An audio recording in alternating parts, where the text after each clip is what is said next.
Hi guys, welcome to my channel. This is Yuri Kwan, and for today's video I'll be sharing how to make a watermelon face mask. So come on, let's do it.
habang inaantay natin yung 15 minutes para mag-rinse off na ako for the face mask that I applied on my face, nagtimpla ako or I prepared a drink na alam kong pag mahilig ka kasi sa skincare, dapat mahilig ka rin sa green tea. So, meron akong green tea dito na hinanda.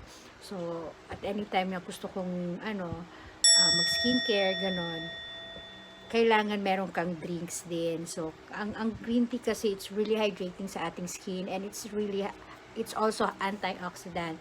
So, yung natira sa mixture ko kanina, nilagay ko sa isang lalagyan para I can refrigerate it for 7 days or 5 to 7 days.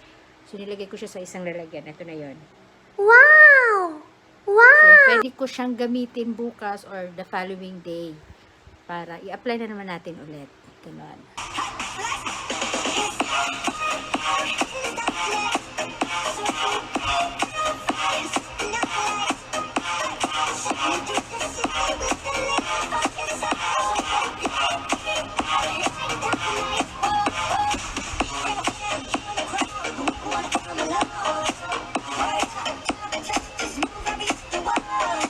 Okay, yung natira naman sa watermelon extract, nilagay ko sa spray bottle.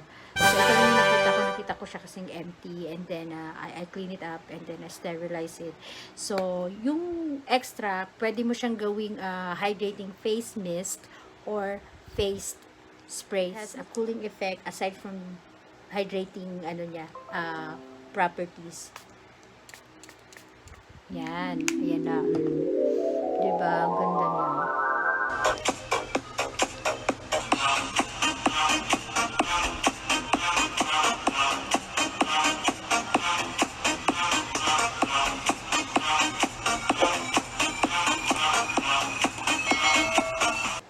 We have come to the last part and nagpapasalamat ako sa lahat ng mga sumusuporta sa akin, and then sana itry nyo tong watermelon seed and watermelon rind DIY face mask ko dahil it's really worth it, and kung nakikita nyo rin naman yung ibang ingredients sa kitchen nyo, why not, diba? It's more practical and tipid ka pa.